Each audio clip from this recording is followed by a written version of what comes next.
2 ወር ካደረጉ የአንድ ወር የቤት ኪራይ ቅጣት አለ ማለት ነው።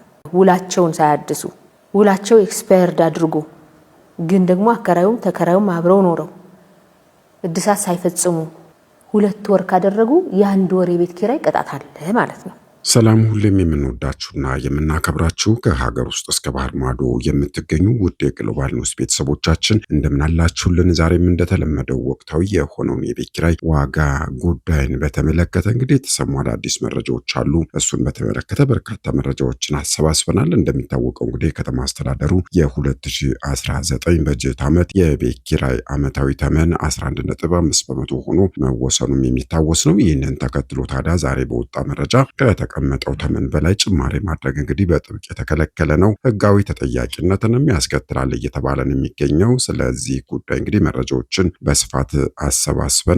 በተለይም ደግሞ እንግዲህ የውል ጊዜውን ከሐምሌ 1 ጀምሮ የሚከናወን ነው የሚሆነው። ይህ የውል ጊዜ እንግዲህ ቢያልፍ ማን ነው ተጠያቂው? አከራይም ሆነ ተከራይ እንግዲህ ተጠያቂ የሚሆኑበትንም አግባብ እንግዲህ ከተማ አስተዳደሩ ይፋ አድርጓል። ስለዚህ ጉዳይ እንግዲህ በርከት ያሉ መረጃዎችን ያዝ ነው። ዘርዘር ያለውን ከግሎባል ኒውስ የምናስደምጣችሁ ነው የሚሆነው።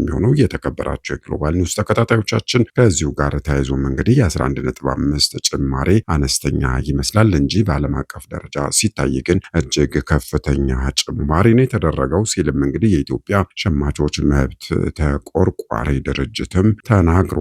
በዚህ ዙሪያም እንግዲህ መረጃዎችን ይዘናል። አብራችሁን ከሆናችሁ እነዚህንና መሰል መረጃዎችን እንነግራችኋለን። ከእናንተ የሚጠበቀው ቻናሉን ሰብስክራይብ፣ ላይክ እና ሼር እያደረጋችሁ ቤተሰብ መሆን ብቻ ነው። እኛ በዚሁ ወደ መረጃችን እናልፋለን።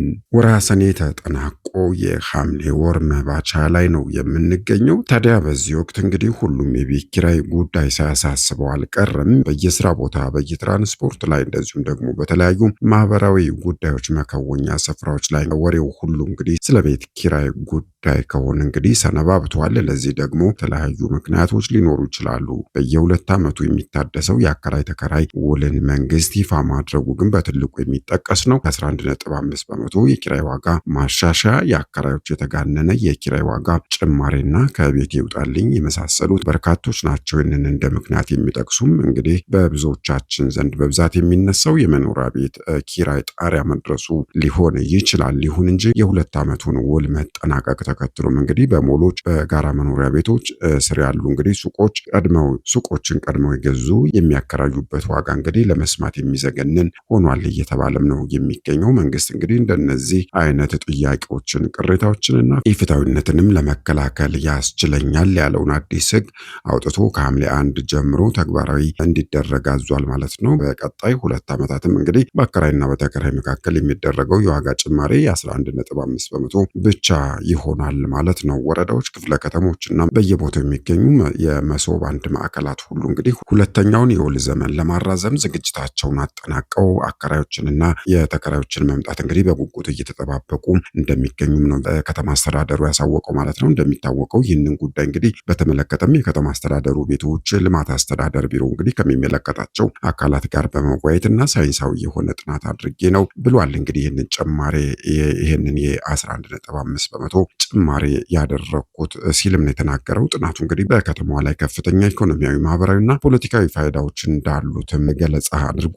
ቢሮ እንግዲህ ያለ አግባብና በየጊዜው የሚጨመረውን የቤት ኪራይ ዋጋ በማስቀረትም አጠቃላይ የዋጋ ንረትንም ያረጋጋል ተብሎም ነው የሚጠበቀው። አከራዮችም እንግዲህ ከንብረታቸው ፍትሐዊ ገቢ እንዲያገኙ የሚያስችል ነው ተብሎለታል። ተከራዮች ደግሞ እንግዲህ ከገቢያቸው ጋር የተመጣጠነ ኪራይ በመክፈልም የተረጋጋ የኢኮኖሚ ህይወት እንዲመሩ የሚያግዝ ነው እንደ ከተማ ነው የተባለው። እንደ ከተማ አስተዳደሩ የመረጃ ምንጭ ከሆነ ማለት ነው። እንደ መረጃው ከሆነ ደግሞ በአከራይና ተከራይ መካከል እንግዲህ የነበረውን አለመተማመን በማስቀረትም በህግ ማዕቀፍ ላይ እንግዲህ የተመሰረተ ሰላማዊ ትስስርም ይፈጥራልም ተብሎ ነው የሚጠበቀው ይህ አዲሱ ህግ ማለት ነው። ይህ በእንዲህ እንዳለ እንግዲህ ዛሬ በወጣ የመረጃ ምንጭ ታዲያ የከተማ አስተዳደሩ ለ2019 በጀት ዓመት የሚተገበረው ፍትሐዊ የቤት ኪራይ ዓመታዊ ጭማሬ ጣሪያ 11.5 በመቶ ሆኖ የጸደቀውን ማለት ነው። አከራዮችም ሆኑ ተከራዮች እንግዲህ አዲሱን ውላቸውን ሲያከናውኑ ከሐምሌ 1 ጀምሮ የሚከናወነው ማለት ነው ከተቀመጠው መንግስት ካስቀመጠው የጭማሬ ጣሪያ በላይ መጨመር አይቻልም አይቻልም። ይህም እንግዲህ በጥብቅ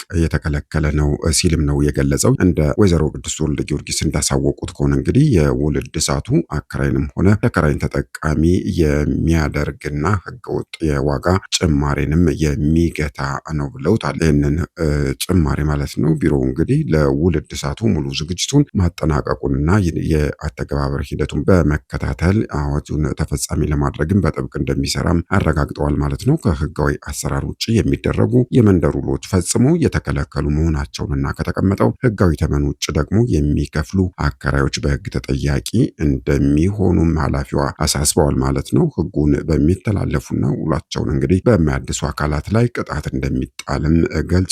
የቢሮ ኃላፊዋ ወይዘሮ ቅድስት ወልደ ጊዮርጊስ የውል እድሳት ጊዜያቸው አልፎ እንግዲህ አከራይም ተከራይም አብረው ኖረው እድሳት ሳይፈጸም እስከ 2 ወር ከቆዩ የ1 ወር የቤት ኪራይ ቅጣት ይጣልባቸዋልም ብለዋል። ውል ሳያድሱ 3 ወር እና ከዚያ በላይ የቆዩ ደግሞ የ2 ወር የቤት ኪራይ ቅጣት የሚከፍሉ ይሆናል የተባለው። አዲስ ተከራይ አስገብተው ውል ያላደሱና እንግዲህ ያላስመዘገቡ የ1 ወር የቤት ኪራይ ይቀጣሉ ነው የተባለው። በጥቆማ ወይም ደግሞ በክትትል ውል ያላደሱ ወይም ደግሞ ያላስመዘገቡ መሆናቸው ከተረጋገጠ ደግሞ ከ1 እስከ 3 ወር የሚደርስ የኪራይ መጠን ቅጣት እንደሚጣልባቸው ነው ኃላፊዋ የተናገሩት። በመንደር ውሎች እንደዚህ ጋራ መኖሪያ ቤቶች አካባቢ ያሉ የሚባሉ ውሎች አሉና ፈጽሞ የተከለከሉ ስለሆኑ ለነሱ ውሎች ሊገዛ አይገባም ተከራይ። የአዲስ አበባ ከተማ አስተዳደር ፍትህ ቢሮ ኃላፊ አቶ ተክሌ በዛብህ በበኩላቸው ከ2 ዓመት በፊት በወጣው የመኖሪያ ቤት ኪራይ አስተዳደር አዋጅ መሰረት እንግዲህ ከተቆጣጣሪው አካል እውቅና ውጭ የሚደረጉ ውሎች ተቀባይነት እንደሌላቸውም ገልጸዋል ማለት ነው። የውል ጊዜ ሲያልቅ አከራዩ ውሉን ማደስና ማሳወቅ ግዴታ እንዳለበት በመግለጽ አዲሱ ውል ለ2 ዓመታት የሚቆይ ይሆናልም ብለዋል። አዋጁ ተከራዮች መኖሪያ ሲቀይሩ የሚደርስባቸውን የልጆች ትምህርት ቤት እና እንደዚሁም የስራ ቦታ መናጋት በማስቀረትም ማህበራዊ አብሮነትንም እንደሚያጠናክርም ገልጸዋል። የሚመለከታቸው አካላት በክፍለ ከተማና በወረዳ አስተዳደር ጽህፈት ቤቶች እንደዚሁም ደግሞ በመሶብ ዲጂታል የአንድ ማዕከል አገልግሎት መስጫዎችም ህጋዊ የውል እድሳት ማከናወን እንደሚችሉም ተጠቁሟል። ከመጀመሪያው ተከራይ ጋር የውል ጊዜ አብቅቻለሁ ብሎ ለሌላ ሰው ቢያከራይ ዋጋ መጨመር አይችልም።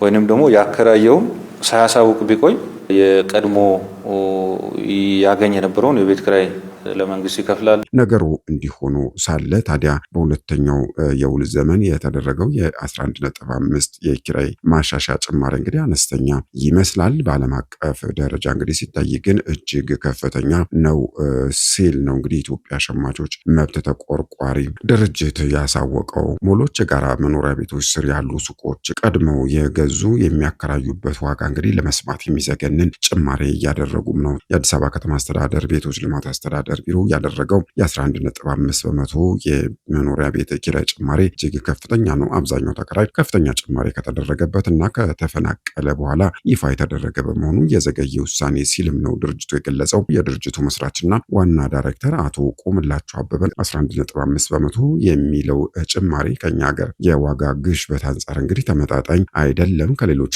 ሀገራት ጋር ሲታይም እንግዲህ ከፍተኛ ነው ሲሉም ነው የተናገሩት። በሌሎች ሀገራት የቤት ኪራይ ጭማሪ የሚደረገው ቤቱን ለማስጠገን የሚያስፈልገው ወጪ ታሳቢ ተደርጎ ከነጠላ አሃዝ ያላለፈ ጭማሪ ነው ሲሉም ነው እሳቸው የተናገሩት። እንግዲህ ይህ የ11.5 በመቶ ጭማሪ አነስተኛ ይመስላል፣ በዓለም አቀፍ ደረጃ ሲታይ ግን እጅግ ከፍተኛ ጭማሪ ነው የተደረገው ሲሉም ገልጸውታል። ይህንን ጉዳይ የከተማዋ ቤቶች ልማት አስተዳደር ደግሞ ጭማሪው በጥናት የተደገፈ የነዋሪውን የመክፈል አቅምም ያገናዘበ አከራዮች ወቅታዊውን የኢኮኖሚ ሁኔታ ያገናዘበ ፍትሃዊ ገቢ እንዲያገኙ የሚያስችል ነው ብሎታል ማለት ነው የሸማቾች መብት ተቆርቋሪ ድርጅት። በሌላ በኩል ደግሞ የቢሮው ውሳኔ እንደመነሻ ይበል የሚያሰኝ ቢሆንም ማስተካከያው ይፋ መደረግ የነበረበት በግንቦትና በሚያዝያ ወር ነበረ፣ በጣም የዘገየ ነው ሲልም ነው የገለጸው ማለት ነው። አብዛኛው ተከራይ ከኪራይ ከተፈናቀለ ከፍተኛ የኪራይ ጭማሪ ከተደረገበት በኋላ ነው ውሳኔው ይፋ የተደረገው ሲልም ነው የገለጸው። ተከራዮች በበኩላቸው የኪራይ ጭማሪው 11.5% ሆኖ ከመወሰኑ በፊት እንግዲህ ቤቴን ላድስ ነው ቤተሰብ ሊገባበት ነው በሚል ሰበብ እንግዲህ የተጋነነ ጭማሪ እንደተደረገባቸውም ቅሬታቸውን ገልጸዋል ማለት ነው። ድርጅቱ እንግዲህ ለዚህም እንደ መፍትሄ ይሆናል ያለውን ምክረ ሀሳብም አቅርቧል ነው። የዚህ መመሪያ አንዱ ፈታኝ ነገር አፈጻጸሙ እንዴት ይሆናል፣ እግር በእግር ተከታትሎ ማን ያስፈጽመዋል የሚለው መሆኑንም ገልጿል ድርጅቱ። ከዚህ በፊት ቤቱ ተከራይቶበት የነበረው ዋጋና አሁን ስንት እንደሚሆን ስለሚታወቅ የጭማሪው አፈጻጸም ስርዓታዊ እንዲሆንም አሳስቧል ድርጅቱ። ዛሬ ይፋ የሆነው ውሳኔ እንዴት ይፈጸማል፣ ማስፈጸሚያ ስልቱ ምንድን ነው የሚለው ግልጽ አይደለም።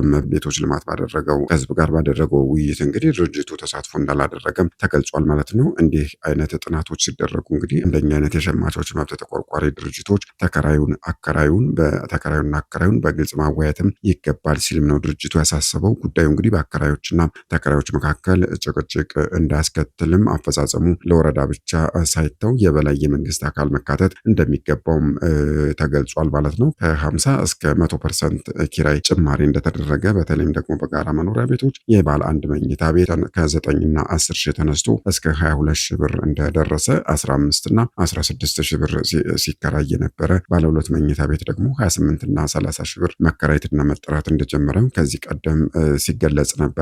አሁን የወጣው ውሳኔ ቀድሞ በአስቸኳይ ይፋ እንዲደረግም እርምጃ እንዲወሰድ እናሳስባለን ሲልም ነው ድርጅቱ የገለጸው። የአዲስ አበባ ቤቶች ልማትና አስተዳደር ቢሮ በበኩሉ ዋጋ ጭማሪውና የውል እድሳቱ እንግዲህ መነሻ የሚሆነው ከዚህ ቀደም በነበረው ውል ላይ የተቀመጠው የኪራይ ዋጋ ብቻ ነው ሲልም ነው ያስታወቀው ማለት ነው። እንደ ከተማ አስተዳደሩ ቤቶች ልማትና አስተዳደር ቢሮ መረጃ የአከራይና ተከራይ ግንኙነትን በቴክኖሎጂ ለማዘመን በተጀመረው የዲጂታል ምዝገባ ሂደት እንግዲህ እስካሁን 500 ሺህ የሚጠጉ ቤቶችን ወደ ሲስተሙ ማስገባት ተችሏል ነው የተባለው። የተከበራችሁ የግሎባል ኒውስ ተከታታዮቻችን በዚህ ጉዳይ ላይ እንግዲህ የእናንተስ አስተያየት ምንድን ነው? በተለይም ደግሞ የቤት ኪራይ ጭማሪ እንዴት እያደረጋችሁ ነው? ሀሳባችሁን በኮመንት መስጫ ሳጥኑ ላይ እንግዲህ እንድታጋሩን እንጋብዛለን። ለማንኛውም እኛ በዚሁ እናበቃለን ማለት ነው። ላይክ እና ሼር እንደዚሁም ደግሞ አዲስ ከሆናችሁ ሰብስክራይብ ማድረግም እንዳይረሳ። መልካሙን ሁሉ ተመኘንላችሁ። ሰናይ ጊዜ